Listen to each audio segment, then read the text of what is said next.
Let's be honest.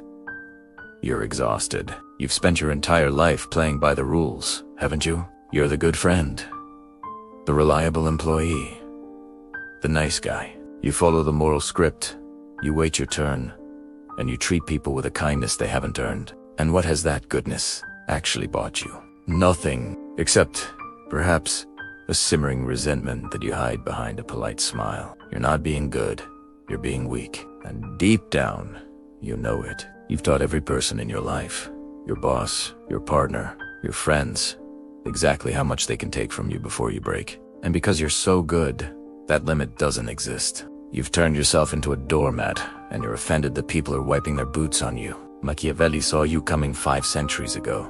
He knew that a man who tries to be good in a world full of wolves will inevitably be torn to pieces. Today, we're going to stop the bleeding. I'm going to show you the hidden tax you've been paying on your soul, the shocking cost of goodness. By the end of this, you'll understand the one law of power that ensures you'll never be a victim of your own morality again. But fair warning. Once you see the mechanism, you can never go back to being the nice guy. He dies today. 1. The Bankruptcy of Virtue. Niccolo Machiavelli didn't have time for the bedtime stories your parents told you about doing the right thing. He lived in a time of poisoned chalices and daggers in the dark. And he realized a truth that most people are too terrified to whisper. Virtue is a luxury for those who do not mind losing. In The Prince, he laid it out with surgical precision. A man who wishes to act entirely up to his professions of virtue soon meets with what destroys him among so much that is evil. Let that sink in. He didn't say it's challenging to be good. He didn't say it's a noble struggle. He said it is suicidal. To walk into a room full of predators with nothing but a clean conscience is like walking into a knife fight with a bouquet of flowers. You aren't being noble, you're being an easy target.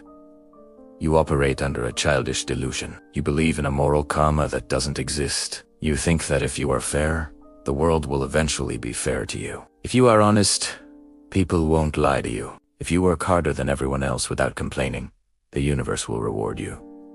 This isn't morality. It's an insurance policy that was cancelled before you were born. When you lead with goodness, you are signaling to every strategist, every climber, and every manipulator in your circle that you have no teeth. You think you're showing character, but to them, you're just showing your throat. You've made yourself the most dangerous thing you can be in the game of power. Predictable. If I know that you will always do the right thing, I already own you. I can map out your moves 3 steps ahead because your goodness has boxed you into a corner. You've replaced your agency with a script written by people who want you to stay exactly where you are. At the bottom, you feel that resentment, don't you? That bitter taste in your mouth when the unethical colleague gets the promotion or the toxic friend gets the attention. You call it unfair. Machiavelli calls it inevitable. They aren't winning because they're evil. They're winning because they are not shackled by a bankrupt moral code that you use as a security blanket. The law is simple. Virtue is a tool, not a lifestyle. You must treat goodness as a currency, not a character trait. In the economy of power, you don't spend your capital unless you are getting a massive return on your investment. From this moment on, your default state isn't nice. It's neutral. Think of yourself as a sovereign state. A state doesn't have friends. It has interests. When you provide value, help, or kindness, it shouldn't be because you should. It should be because it serves a long-term strategic objective. Stop leading with your heart. It's an organ, not a compass. If being virtuous helps you secure a position of leverage, if appearing honest makes people trust you enough to lower their guard, then play the saint. Wear the mask. But the moment that same virtue requires you to sacrifice your leverage, you drop it like a hot coal. You must learn how to be not good when the situation demands it. This isn't about being a villain. It's about being an adult.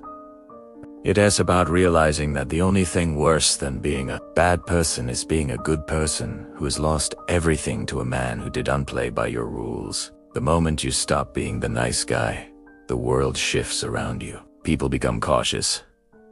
They stop taking your time for granted. They stop assuming your yes.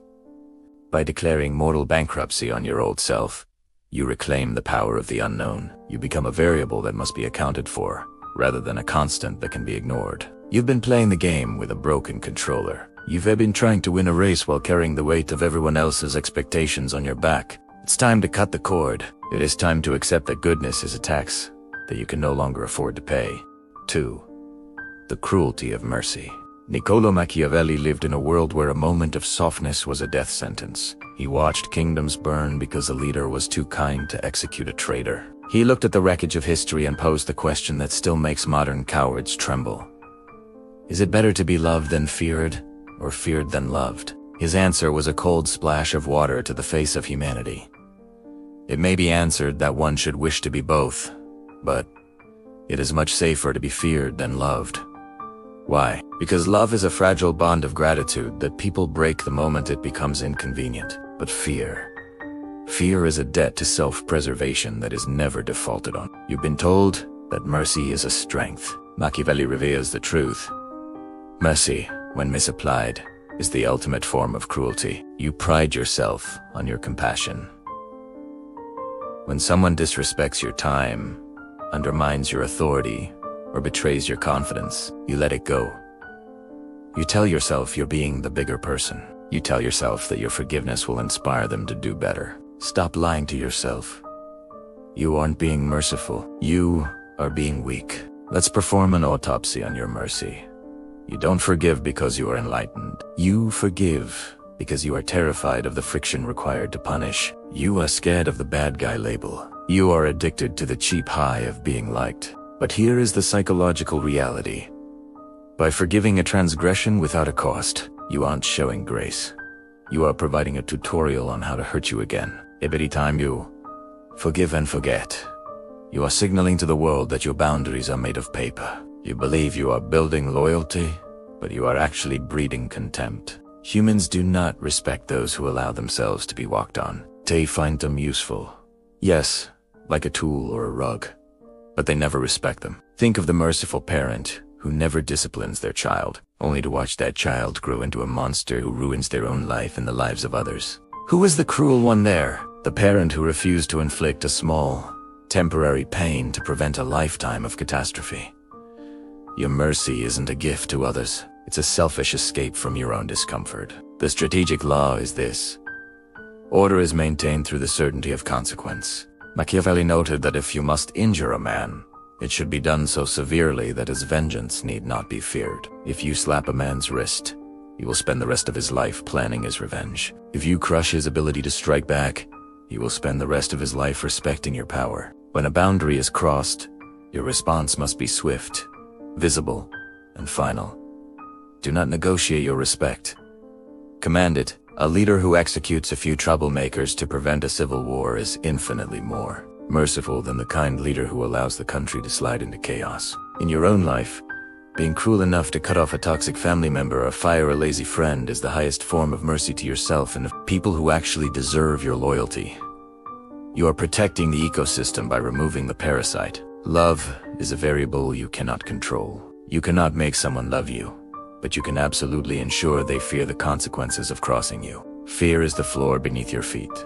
Love is the ceiling. You can live without a ceiling, but you cannot stand without a floor. Once the floor of respect is established through the fear of consequence, then, and only then, can you afford to be kind.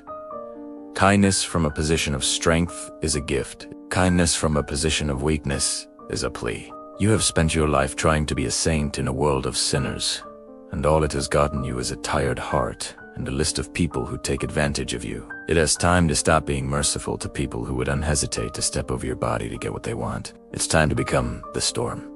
3. The Mask of the Fox.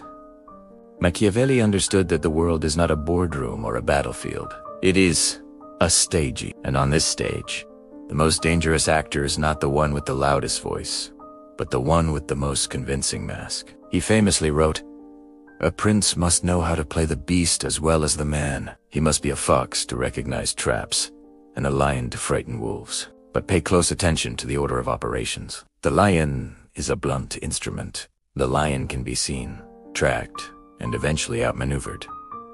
But the fox is invisible. The fox doesn't break down the door.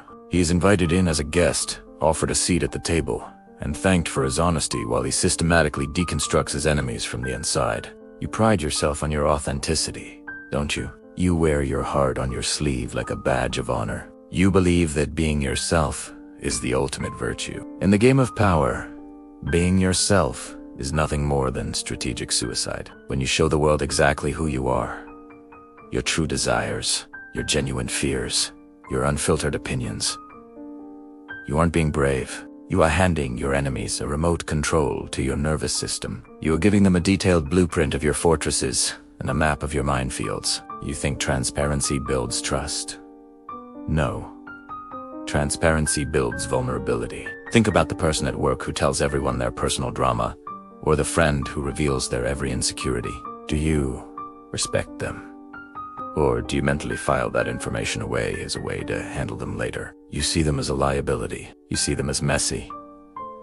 Your obsession with authenticity is actually just a form of emotional laziness. It is easier to just be yourself than it is to curate a persona that serves your objectives. You've been conditioned to believe that lying is a sin, but Machiavelli saw it as a survival mechanism. While you're really busy being honest with people who will use that honesty to bury you, the winners are busy being effective. They understand that the truth is a weapon to be used sparingly, not a garment to be worn in public.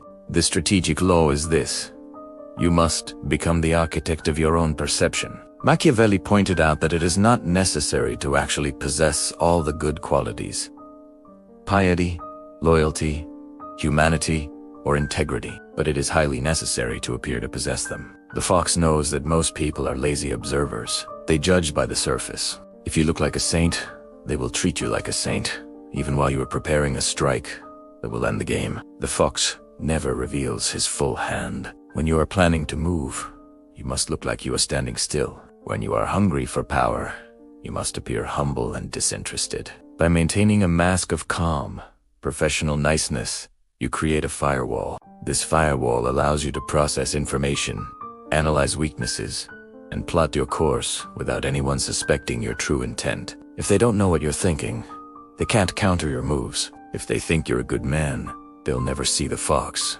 until the trap has already snapped shut. The most effective mask is the one that reflects the viewer. If you are dealing with a lion, show him strength. If you are dealing with a fox, show him cleverness. If you are dealing with a good man, show him virtue.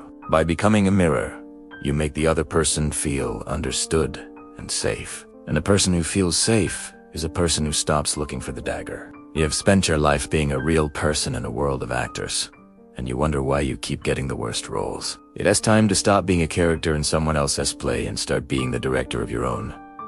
Put on the mask, not because you are fake, but because you are controlled. Let's take a breath. Some of you are already reaching for the dislike button because this feels uncomfortable. It feels wrong, doesn't it? That's the programming kicking in. That's the goodness we've been talking about, trying to protect its own cage. But you're still watching. Why? Because for the first time in your life, someone is telling you the truth without a sugarcoating. You're here because you're tired of being the runner-up in your own life. If you want to stay in the shadows of the average, feel free to click away. But if you want to understand the mechanics of the world as it is, rather than how they told you it should be, join the inner circle. Subscribe to the Shadow Mind Lab. It's the only place where we don't apologize for being effective. Now, let's get back to the slaughter. 4. The Lion's Shadow. Machiavelli understood that while the fox survives the night, the lion owns the day. But he also understood a darker necessity, that goodness is often just a fancy word for paralysis. In the brutal theater of the Renaissance, he observed, a prince, and especially a new prince, cannot observe all those things which are considered good in men, being often obliged, in order to maintain the state, to act against faith, against charity, against humanity, and against religion. Notice the word obliged. Machiavelli wasn't inviting you to be a villain for the sake of a thrill. He was revealing the burden of leadership. He was telling you that if you want to build anything that lasts, a business, a family, a legacy, you must be prepared to cast a shadow that frightens the wolves. You must be prepared to do what good men are too weak to contemplate. You suffer from what I call the clean hands complex. You have convinced yourself that by avoiding the hard, dirty choices, you are maintaining your moral superiority. You'd rather watch your project fail, your relationship stagnate, or your department descend into chaos than be the bad guy who makes the surgical cut. This isn't virtue, my friend. It's negligence. By refusing to step into the lion's shadow, you are allowing a slow, agonizing rot to take hold. You think you're being kind by not firing the incompetent employee who's dragging the whole team down. You think you're being patient by not confronting the partner who is emotionally draining you. But in reality, you are being a coward. You are letting the entire ship sink because you are too scared of the splash you will make by throwing the dead weight overboard. Your goodness is actually a form of cruelty toward the people who actually matter, the ones who are working hard, the ones who are loyal, and the ones who depend on you for strength. When a lion refuses to protect the pride because he's afraid of hurting the hyena's feelings, the pride dies. Is that the kind of good man you want to be? A man whose hands are clean only because he refused to pick up the tools of leadership. The strategic law is this: order is the highest virtue, and order requires strength. The shocking cost of goodness is the realization that sometimes you must be bad to prevent a greater catastrophe. Machiavelli argued that a singular, decisive act of severity is more ethical than the long-term suffering caused by misplaced niceness. If cutting off a toxic limb saves the body, the surgeon isn't a monster, he's a savior. You must develop the stomach to make the choice that leaves you with blood on your hands but keeps the world turning. You don't have to roar every day. In fact, the most powerful lions are the most silent. Why? Because their reputation precedes them. You must cultivate a lion's shadow, the quiet understanding among your peers, employees, and rivals that you are capable of being formidable. When people know you have a lion inside, they treat you with a level of care they never afford to the good man. They don't test your boundaries because they know the cost of the breach. Power is not about constant aggression. It is about the potential for aggression. Stop asking for permission to lead. Stop apologizing for your ambition. Stop explaining yourself to people who don't have your responsibilities. The lion does not explain his movements to the sheep. To lead effectively, you must decouple your self-worth from the approval of the crowd. A leader who needs to be liked is a leader who can be manipulated. A leader who is willing to be feared for the sake of the mission is a leader who can actually protect his people. You have spent your life trying to keep everyone happy, and in the process, you have made yourself small. You have hidden your strength because you were told it was toxic. It's time to stop hiding. It is time to step out of the light of common approval and into the lion's shadow. The world doesn't belong to the nice. It belongs to those who have the stomach to rule it. 5. The debt of the devoted. We have arrived at the most jagged pill of all. If the previous laws were about how to handle your enemies, this law is about how to survive your friends. Niccolo Machiavelli had no illusions about the nobility of the human spirit. He observed, men are less hesitant to offend one who makes himself loved than one who makes himself feared. For love is held by a chain of duty which, because men are wicked, is broken at every opportunity for their own utility. But Machiavelli's most devastating secret wasn't just that love is weak. It was that unearned goodness creates a debt that the human ego cannot afford to pay. You believe that by saving someone, you make them an ally. Machiavelli warns you, by saving someone completely, you might be creating your most dedicated enemy. You believe in the bank of favors. You've been told that if you are the rock for your family, the hero for your friends, or the savior of your company, you are building an impenetrable fortress of loyalty. You think that when your hour of need arrives, these people will be your shield. You are dead wrong. You aren't building an army. You're building a resentment ward. Let's look at the dark mechanics of the human ego. When you help someone excessively, when you pull them out of the dirt, pay their debts, or carry their burdens, you are unintentionally highlighting their inadequacy. Your goodness becomes a mirror that reflects their failure. At first, they feel gratitude. But gratitude is a heavy burden. It requires the recipient to admit they were lower than you, weaker than you, and dependent on you. As time passes, that debt of gratitude begins to rot. It turns into a psychological weight. To reclaim their sense of self-worth, they have two choices. They can pay you back, which is hard, and reminds them of the debt, or they can devalue you, which is easy. They will begin to nitpick your flaws, minimize your help, or convince themselves that you only helped them to make yourself look good. Eventually, they will betray you. Not because they are evil, but because destroying you is the only way they can destroy the debt they owe you. The shocking cost of goodness is that your most generous acts are often the seeds of your own betrayal. The strategic law is this: never make yourself a sacrifice. Make yourself a necessity. Machiavelli understood that people stay loyal only as long as they need you, not because they owe you. If you give someone everything they need to be independent of you, you have effectively signed your own dismissal papers. Real power lies in the controlled supply. Do not give a man the fish, and do not just teach him to fish. Own.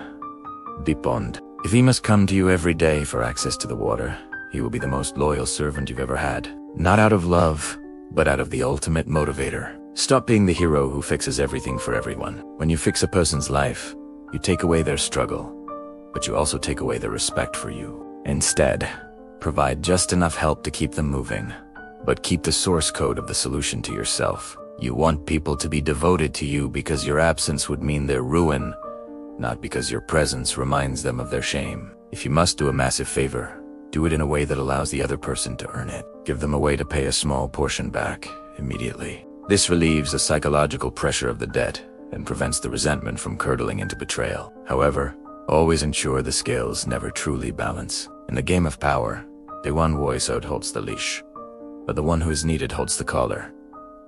You have seen the blueprint. You have heard the laws. The good man you were when you started this video is gone, or at least, he should be. You now know that virtue is a currency to be spent. Mercy is a tool for the strong, and your nice guy persona was just a mask for your own fear of power. The world is not going to change for you. It will continue to be a theater of foxes and lions. The only question remains, will you continue to be the victim of your own goodness, or will you step into the shadow and take what is yours? The Shadow Mind Lab isn't here to make you feel better. We're here to make you effective. Stay sharp, stay dangerous. And for heaven's sake, stop being so damn good.